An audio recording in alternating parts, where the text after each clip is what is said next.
সোণাৰীত সমূহীয়া বিবাহ অনুষ্ঠান একেলগে 129 জোড়া দম্পতি আবদ্ধ হ'ল বিবাহ পাশত পুৰোহিতৰ মন্ত্ৰোচ্চাৰণ আয়তীৰ উৰুনিৰ মাজেৰে সম্পূৰ্ণ বৈদিক পৰম্পৰাৰে বিবাহ পাশত আবদ্ধ হ'ল 129 জোড়া দম্পতি উত্তৰ পূৰ্বাঞ্চলৰ লোককল্যাণ সমিতি জনকল্যাণ সংস্থা জয়পুৰ আৰু চৰাইদেউ জিলা বিবাহ সমিতিৰ উদ্যোগত সম্পূৰ্ণ হ'ল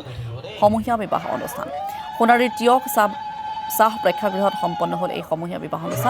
বিবাহ অনুষ্ঠানত অংশগ্ৰহণ কৰে প্ৰাক্তন সাংসদ তথা অসম চৰকাৰৰ ঔদ্যোগিক উন্নয়ন নিগমৰ অধ্যক্ষ তপন কুমাৰ গগৈ